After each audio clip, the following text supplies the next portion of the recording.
Mobile, you can just go to your browser, Google Chrome or whatever, and go to aistudio.google.com again. And from here, it should look similar to your desktop. But if we go on the left side to stream as we were before, it'll bring us into kind of a slightly different look here. We can tap on webcam.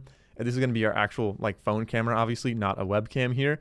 So let's say allow this time. Talk, we want to allow this as well. Maybe on the back of this little box right here, I don't understand what these icons mean. So before we get into those, could you tell me how many watts is this charger rated for? I can help with that. Based on the image, the charger is rated for 2.5 to 10 watts. Would you like me to explain the meaning of the icons as well?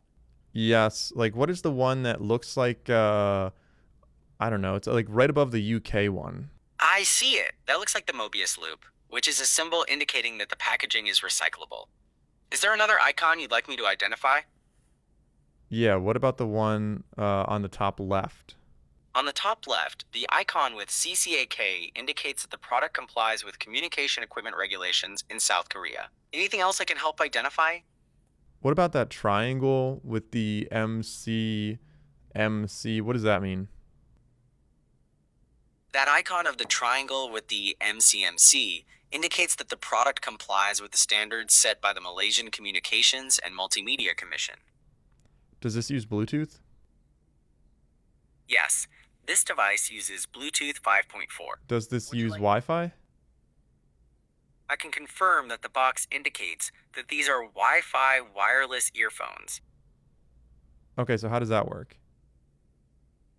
The Xiaomi Buds 5 Pro are Wi-Fi enabled, meaning they can connect directly to a Wi-Fi network. Is there something specific you would like to know about how that works? All right, so I have another prompt I want to do. Let's go over from the Google AI Studio again, go down to stream, then we'll tap on webcam, we'll allow it, we'll go to talk, we'll allow that as well. Hey, so I have some ingredients right here. I want to make like, I don't know, something for dinner. What could I make out of this? I know it's not a lot of ingredients, but could you give me some ideas? Based on the ingredients shown in the video, you could make a snack plate with crackers, sardines, cashews, and dates. Does that sound good?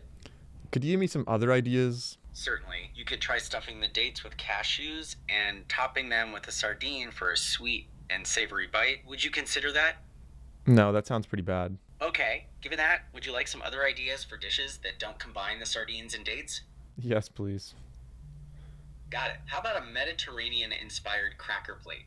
You could top the crackers with sardines and a sprinkle of chili oil, then serve dates and cashews as a side to balance the savory flavors. Does this sound like something you'd be interested in?